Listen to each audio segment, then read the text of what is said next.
Bismillahirrahmanirrahim. Assalamualaikum warahmatullahi wabarakatuh. Kami sini dirahmati Allah. Semoga Allah senantiasa curahkan segala rahmat, segala nikmat dan kepanjangan yang diadakan murid dari dunia dan akhirat insyaallah. Dan Allah pun kumpulkan kita kaum muslimin di bawah naungan Allah beserta para nabi, beserta orang-orang yang Allah kasihi, Allah sayang Allah kita insyaallah di bawah naungan arus Allah lah di mana dia ada naungan selain daripada naungan insyaallah.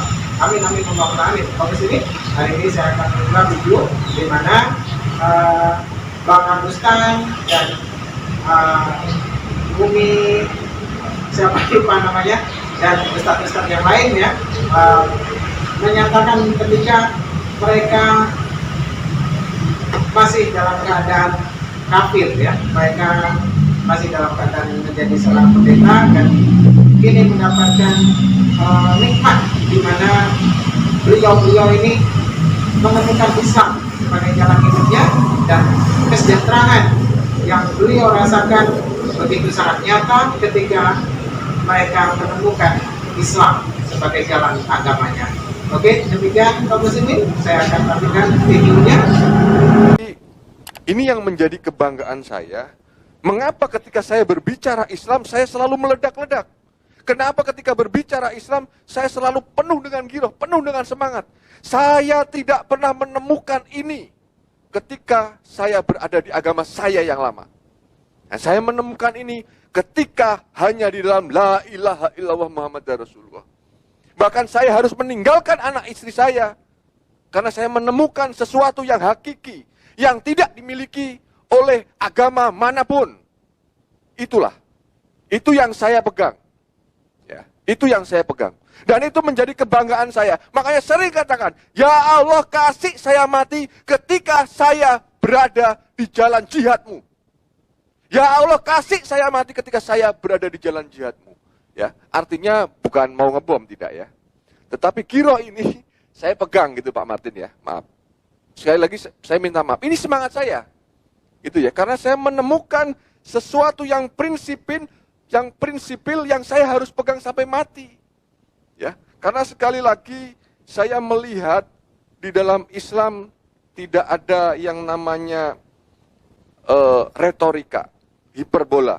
Ini menurut sekali lagi kacamata saya. Kalau mungkin non-Islam ya silakan.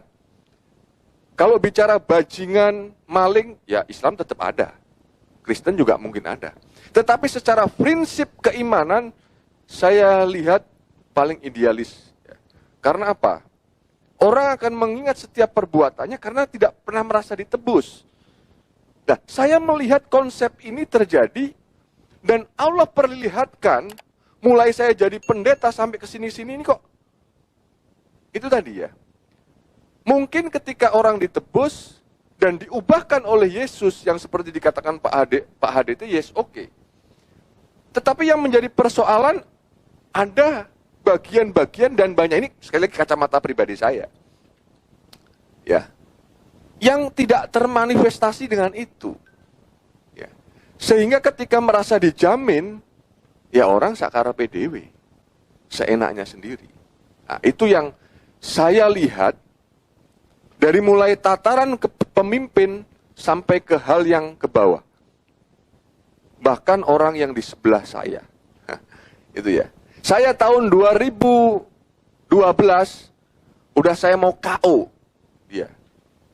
Nah ini akhirnya curhat ini. Gak apa-apa Tat? Karena saya berpikir kasihan dan saya oke, tidak jadi. Kita berjalan apa adanya. Ya. Sampai pada akhirnya kemarin saya di KO. Oke, tidak masalah. Sekarang kalau orang membuat disertasi harusnya dipertahankan disertasinya. Justru ini melemahkan argumen-argumen yang menjadi sebuah pegangan. Ya contohnya apa yang dipersatukan oleh Tuhan tidak boleh diceraikan oleh manusia. Setuju Pak Martin? Semua setuju ya? Nah, nanti diterjemahkan sendiri. Makanya tadi Pak Ustadz menjelaskan gimana? Ditinggalkan atau meninggalkan. Ya jawabnya saya ditinggalkan. Jadi seperti itu, ya. Walaupun memang ini menjadi pilihan saya akhirnya. Kalaupun tadi saya katakan saya kembali masih bisa. Jadi sekali lagi bahwa di dalam Islam yang saya imani sekarang ini, saya melihat tidak hiperbola, tidak berlebihan. Ketika kita katakan bela Islam, berarti kita juga bukan bela Tuhan. Ya. Artinya kita mau menunjukkan giroh kita, semangat kita, ukhuwah Islamiyah kita. Sekali lagi bahwa Tuhan tidak perlu dibela. Ya, Tuhan tidak perlu dibela. Oleh karena itu, sekali lagi pada titik ini, saya menemukan bahwa saya di dalam Islam semakin sabar. Ya punten ya. Tadi statementnya juga Pak Pendeta dan Ibu Pendeta juga merasakan di dalam kekristenan seperti apa. Saya subhanallah, saya merasakan lebih sabar ya. Walaupun kondisi saya tidak baik saat ini ya. Secara ekonomi saya pernah gojek. Tanya Ustadz, saya punya vlog. Saya gojek ya. Saya 3 bulan dalam 4 bulan lah. Menangis itu tidak keluar air mata. Tidur itu nggak bisa tidur. Jam 2 bangun muntah-muntah. Jam 2 bangun muntah-muntah. Tapi satu hal yang Allah ajarkan kepada saya ketika saya sholat, dalam kekusukan saya menangis. Ya Allah, apa ini yang terjadi dalam hidup saya? Kok rasanya berat banget. Berat banget. Apalagi saya harus meninggalkan anak istri saya. Terutama anak-anak saya. Sampai sekarang ini berat banget. Tetapi satu hal yang Allah ajarkan kepada saya harus ikhlas. Kamu harus ikhlas, Agus. Kamu harus ikhlas. Karena kamu hidup di dunia ini hanya mampir. Kamu hidup hanya mampir. Hidup ini tidak sesungguhnya. Hidup ini sesungguhnya hanyalah di dalam surganya Allah. Itu. Ketika saya, ya, Allah ajarkan ini ya kepada saya. Saya semakin bisa menerima. Tapi ketika saya mencari apa ini, bagaimana ini, kok begini, kok saya semakin tidak menemukan. Tapi satu hal, kemarin saya cerita sama Ustadz apa yang Allah ingin ajarkan kepada saya? Gak tahu katanya. Satu hal, Allah ajarkan kepada saya sebuah keikhlasan yang luar biasa. Yang luar biasa. Dan mengapa juga saya bergelora? Karena juga sekali lagi sering saya katakan dari awal, ada banyak hal, apalagi di dunia internet ini ya, di dunia media ini, framing-framing yang dilontarkan.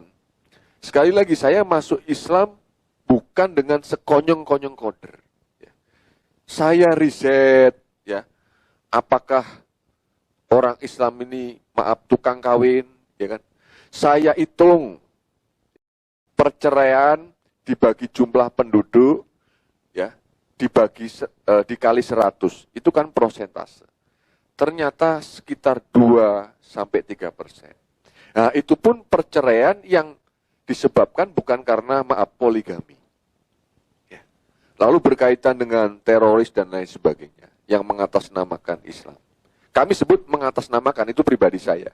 Kalau kita runut kepada siapa ini induknya? Al-Qaeda. Kepada siapa induknya? ISIS.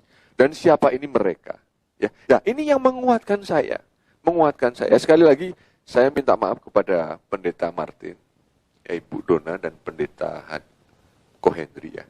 Kalau mungkin suatu saat melihat vlog saya terlalu keras dan lain sebagainya, saya minta maaf. Itu melupakan ekspresi saya, giroh saya untuk membela agama saya. Artinya menangkal daripada tuduhan-tuduhan yang ada. Sekali lagi, membela agama bukan membela Tuhan. Ya. Tuhan tidak perlu dibela. Ya. Seperti halnya ketika kita membuat apologet, ya, atau membuat bantah-bantahan, itu kan sebetulnya juga sebuah pembelaan iman. Ya, artinya seperti itu. Ya. Tapi sekali lagi saya bersyukur bahwa saya menemukan suatu yang hakiki, yang bisa saya rasakan. Saya bersyukur dalam setahun ini, ya, saya pernah katakan kemarin, saya tidak mau disebut mu'alaf. Saya tidak mau disebut mu'alaf. Mu'alaf itu cengeng. Ya. Masih lemah imannya. Yang ingin diperhatikan saja. Saya udah setahun, saya udah milad, udah ulang tahun. Saya seorang Islam. Ya, saya seorang Islam. Alhamdulillah semakin kesini semakin saya bisa merasakan, menemukan sesuatu yang hakiki. Nah, ini mungkin jalan kita masing-masing ya. Jalan Pak Martin seperti itu, Pendeta Dona seperti itu, Pendeta Heri seperti itu. Dan saya mau katakan, saya bangga menjadi Islam. Allahu Akbar, Allahu Akbar, Allahu Akbar. Terima kasih. Baik, ya luar biasa. Penuh semangat ya, menggebu-gebu dari Pak Ustadz Koko Agus Wiantotan ya. Berikutnya kepada Ustazah Dr. Anda Dewi Purnamawati, kami persilahkan. Bismillahirrahmanirrahim. Assalamualaikum warahmatullahi wabarakatuh. Assalamualaikum warahmatullahi wabarakatuh. Terima kasih atas waktu yang diberikan pada saya. Jadi saya menemukan Islam itu bukan tiba-tiba. Saya masih ingat ketika saya sekolah minggu. Ya, saya sekolah minggu. Waktu itu diajari nyanyi, sudah mati pikir mana, pikir surga apa pikir neraka. Itu terngiang-ngiang. Terus ada lagu lagi, berlayar ke surga, mari naik kapal, Tuhan juru mudi. Itu dari kecil saya diajari lagu itu. Kemudian pada waktu itu saya bangga jadi orang Kristen. Umur 13 tahun, saya setiap tahun ikut, kalau Pak Martin mungkin tahu ya, di I3 ada kebaktian tahunan setiap tahun. Nah, saya setiap tahun mulai saya umur 13 tahun saya dikirim orang tua saya ke sana. Jadi saya tahu Pak Sinoman, saya tahu Pak Oktav, begitu. Iya. Dan ketika itu ada pendalaman Alkitab. Ya. Kalau dari kecil berlayar ke surga, naik kapal, Tuhan juru mudi. Lalu saya di sana kenal ayat, pergilah jadikan semua bangsa muridku. Ya. Berarti ada tugas pengutusan. Saya mulai bertanya, ketika diutus berarti ada SK. Mana SK-nya Tuhan menyuruh Kristen? Itu yang saya cari. Di dalam Alkitab secara eksplisit tertulis kata perintah dari Tuhan untuk menjadi Kristen. Saya mulai bertanya. Dan saya berapa kali sampai dikira saya kemasukan kuasa kegelapan. Kalau bahasa orang Islam diruqyah, ditengking dalam nama Tuhan Yesus. Kuasa kegelapan yang ada di dalam tubuhnya Dewi keluar. Karena saya selalu menanyakan, mana perintah di dalam Alkitab Tuhan menyuruh Kristen? Kenapa Yesus nggak pernah Natalan? Sementara saya Natalan. Kenapa kuduskanlah hari Sabat, Sabat itu Sabtu? Kenapa saya ke gereja Minggu? Dan ternyata dari Sabtu menjadi Minggu, bukan perintah Tuhan, tapi Kaisar Konstantin tahun 321. Sementara Yesus bilang, yang kamu laksanakan ini ajaran manusia. Berarti saya jadi Kristen ini ajaran manusia dong. Lalu kalau ajaran manusia, apakah saya bisa sampai ke surga? Mulailah saya mencari. Agama saya Kristen Protestan, sebelum Kristen, gereja saya GPIP, di Lombok, GPIP Immanuel Mataram Lombok. Saya sekolah di sekolah Katolik, SD Katolik Santo Antonius, Mataram Lombok NTB, Ampenan Lombok NTB. SMP saya SMP Katolik. Saya mulai belajar Katolik. Ternyata kalau di Kristen konsep Allah Bapa Putra Roh Kudus sudah bikin bingung. Di dalam Katolik ada Bunda Maria lagi, tambah bingung. Saya punya teman Hindu, kalau di Kristen Allah Bapa Putra Roh Kudus, di Hindu ada Brahma Siwa Wisnu, semakin bingung. Tapi saya nggak tertarik masuk Islam. Karena apa? Sejak kecil, doktrin yang begitu buruk tentang Islam itu sudah menancap. Saya besar di Pulau Lombok yang mayoritas beragama Islam. Doktrin yang buruk tentang Islam itu sudah ditancapkan sejak kecil. Jadi Kristen enggak, Katolik enggak, Hindu enggak, Islam juga enggak. Saya mencari. Sampai ketika adik saya S2, sekolah pendeta S2 di Institut Tiranus, saya mulai tanya sama dosennya pendeta. Ini mungkin dosennya pendeta bisa menjelaskan pada saya. Konsep Trinitas, Allah, Bapa, Putra, dan Roh Kudus. Satu yang tiga yang satu. Nah, kalau tiga di dalam satu, ketika yang satu mati maka habislah semuanya. Ya. Saya dikasih perumpamaan apapun, saya tidak bisa menerima. Saya mencari, 13 tahun saya mencari, 24 tahun saya mencari sebuah kebenaran mulai umur 13 tahun. Dan saya menemukan ketika umur 37 tahun, pada puncak keputusasaan saya. Ketika terngiang kalau mati pergi mana, pergi surga atau pergi neraka, saya pergi ke toko buku Kristen. Saya mau mencari buku untuk menguatkan iman saya. Tetapi ternyata inilah, Masya Allah, Allah itu luar biasa. Di toko buku Kristen, toko buku sekawan di Solo, justru saya menemukan buku judulnya Akhlak Islam. Saya baca buku itu karena saya orang hobi membaca buku. Saya baca buku itu. Ternyata ajaran Islam itu luar biasa, bukan biasa di luar. Kenapa? Ada kepastian. Mulai hubungan dengan Allah, akhlak kepada Allah, sampai akhlak kepada tanaman, akhlak terhadap air, semua ada. Mengatur seluruh aspek kehidupan. Tapi saya tidak menerima begitu saja. Setelah saya baca buku itu berulang-ulang, kemudian saya diskusi dengan seorang ustadzah. Saya bilang, ustadzah, saya ini agama saya Kristen. Saya sudah nyari di Alkitab perintah beragama Kristen dari Tuhan, tidak ada. Sekarang ustadzah bisa tidak menunjukkan perintah beragama Islam? Kalau bisa saya mau masuk Islam, kalau enggak saya enggak mau. Ustadzah tadi tunjukkan. Quran surat Ali Imran ayat 102. Bagian akhir, wala tamutunna illa wa antum muslimun. Jangan sampai kamu mati melainkan dalam keadaan muslim. Saya bilang, saya cari kata-katanya yang Islam, bukan muslimun. Luar biasa.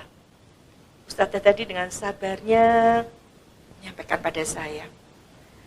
Quran surat Ali Imran ayat 85. Wa may yabtaghi ghairal islami dina fala yuqbala minhu wa huwa fil akhirati minal khosirin.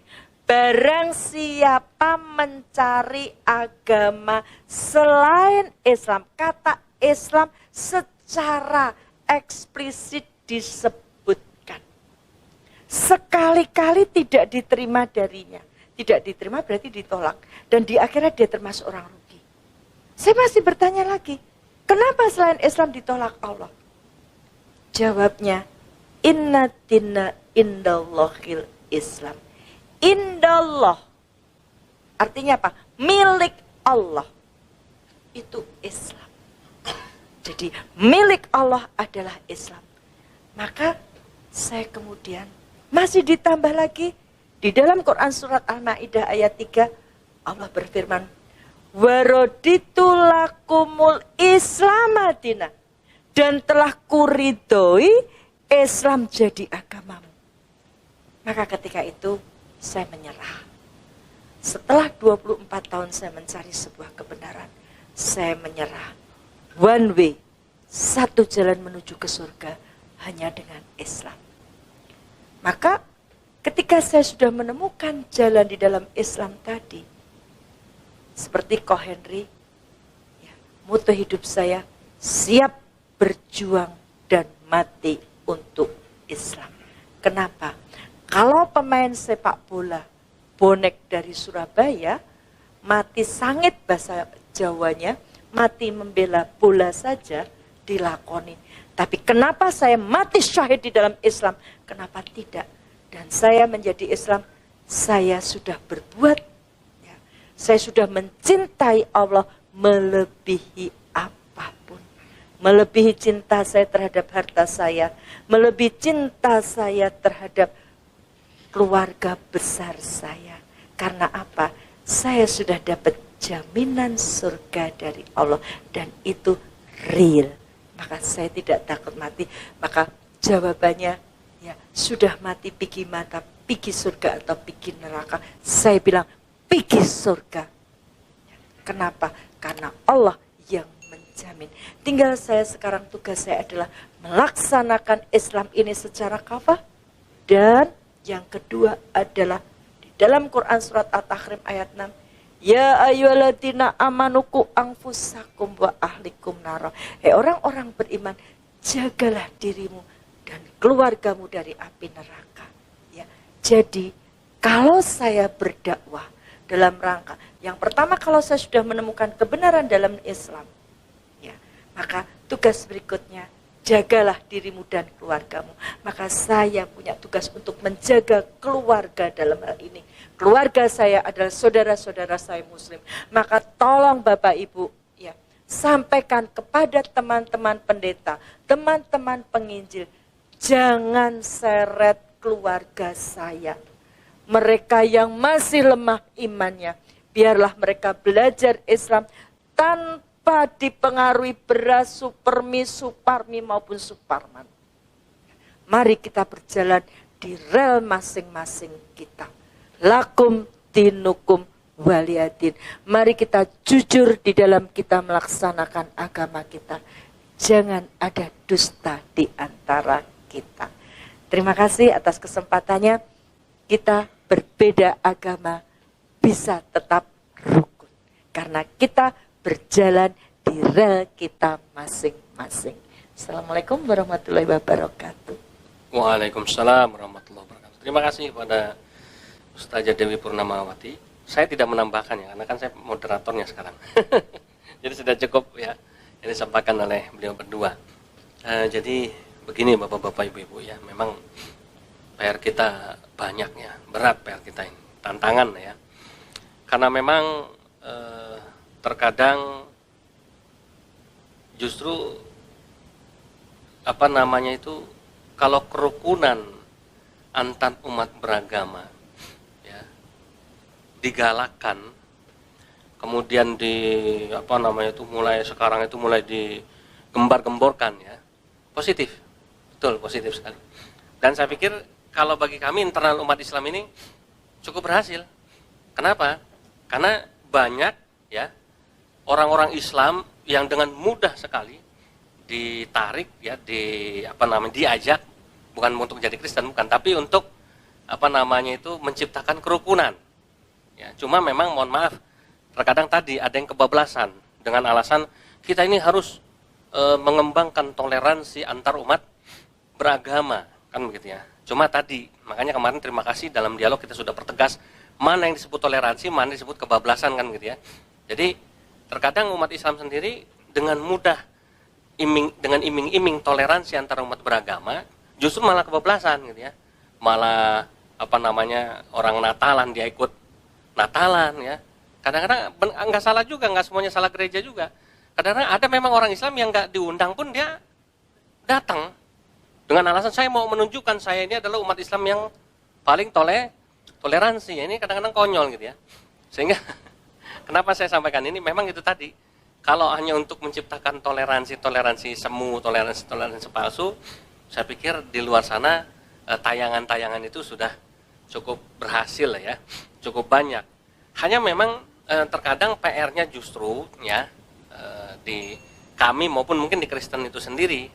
Mungkin kalau dihadapkan pada seperti ini, ya kita saling menunjukkan kasih, ya kan, saling bertoleransi ya, saling hormat menghormati. Cuma problemnya terkadang kita kembali ke kandang kita masing-masing. Sedihnya justru internal kita masing-masing ini saling cakar-cakaran.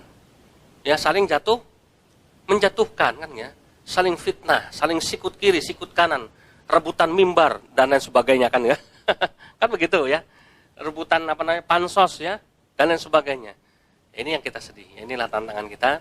Bagaimana ke depan kita selalu berdoa semoga baik internal Kristen, internal Islam maupun antar Islam maupun antar Kristen ini semuanya bisa baik-baik saja, bisa bagus ya. Nah, terakhir kemarin saya pikir ada yang bagus dari yang ditampilkan Pak Henry ya. Oke, andai Islam dan Kristen kita sepakat adalah sama-sama agama misi gitu ya. Kristen punya misi, Islam juga punya misi ya. Kristen dengan penginjilannya, Islam dengan dakwahnya. Tapi kalau memang itu dilakukan secara fair, jadi artinya orang yang masuk Islam itu tidak ada yang mempengaruhi, betul-betul dia tadi ya, seperti Pak Martin bilang, Tuhan yang memilih dia karena dia kemudian masuk Kristen, dibaptis seperti yang kemarin jemaatnya Pak Henry, gitu ya, muridnya Pak Henry. Kemudian yang masuk Islam juga seperti Ko Agus, ya kan, hidayah dari Allah. It's okay lah, nggak masalah.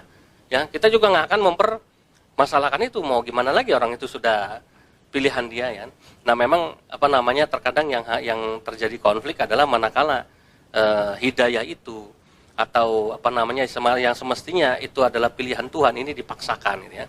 Dengan cara-cara atau dengan metode-metode kalau bahasa Pak Henry yang dimodifikasi sedemikian rupa. Nah, ini yang memang ke depan ya, saya apa namanya tetap dari Lab Science Kristologi ini, mohon maaf, LSK itu sering salah orang nyingkatnya, bukan lembaga, tapi laboratorium ya, karena memang kita bukan lembaga formal, kita pengen sifatnya keilmuan ya, jadi kita ini yang ada di dalam terus-menerus belajar ya, belajar tentang Islam, belajar tentang Kristen ya, sehingga dari perbandingan agama ini bisa memperkuat keyakinan kita masing-masing.